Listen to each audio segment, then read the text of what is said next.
Assalamualaikum. Hari ni aku tak tahulah kenapa tiba-tiba je bila tengok video-video mak peluk dengan anak, bila tengok video anak peluk dengan bapa, aku rasa sedih dan terharu. Sebab aku dah tak ada mak, dah tak ada ayah. Jadi mungkin bila aku tengok video tu aku rasa rindulah. Tapi tak, sebenarnya aku memang dah lama rindu mak aku, ayah aku. Sebab mereka dah tak ada. Masa ada dulu aku selalu kadang-kadang tak nak cakap dengan mak aku. Kesian mak aku kan. Bapak aku pun sama.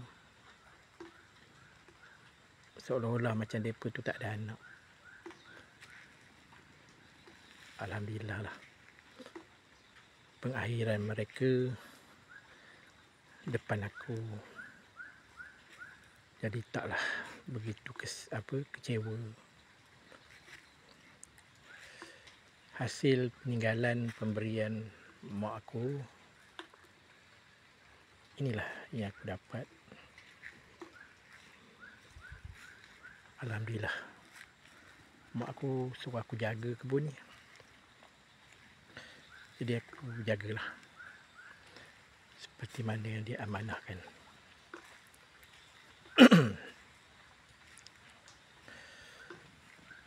Aku tanam manggis. Masih dia ada lagi. Aku tanam dah 21 tahun. Alhamdulillah. Sekarang dah mula berbuah. Hampir keseluruhan pokok ni semua dah berbuah. Seusia dengan anak aku. Jadi insyaAllah panjang umur aku akan duduk di sini. Aku akan majukan tempat ni. Selalu bawa anak cucu aku datang sini untuk menikmati keindahan yang ada di sini. Tengok tu, pokok tu. Aku dah tanam pokok baru aku nak buat store ni. Tak siap lagi. Ni depan ni aku nak buat garas. Asalnya tu yang rendah tu. Tapi bila dah fikiran aku tertukar, itulah lain kali. Kan nak buat apa-apa, buat tinggi siap-siap. Dulu aku ingat nak buat kereta je, kereta rendah. Jadi aku buat rendah. Tak apalah. Ni pun dah okey dah. Janji orang boleh berdiri dalam ni. Kalau waktu-waktu malam, okey lah ni. Janji boleh lepak sini, boleh tidur baring ke apa ke. Itu pondok aku. Satu lagi baru nak buat. Tengoklah insyaAllah. Panjang umur, kesihatan aku baik. Aku akan buat banyak lagi pondok di sini. Untuk aku majukan tempat ni. Aku ada cita-cita untuk memajukan tempat ni.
kecil ke besar ke, janji dapat anak cucu aku bersantai di sini.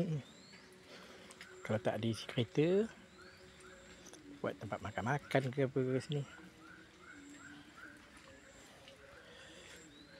Tak kisahlah. Alhamdulillah lah, aku pun ilmu yang mau aku ajar bertukang dapat aku praktikkan.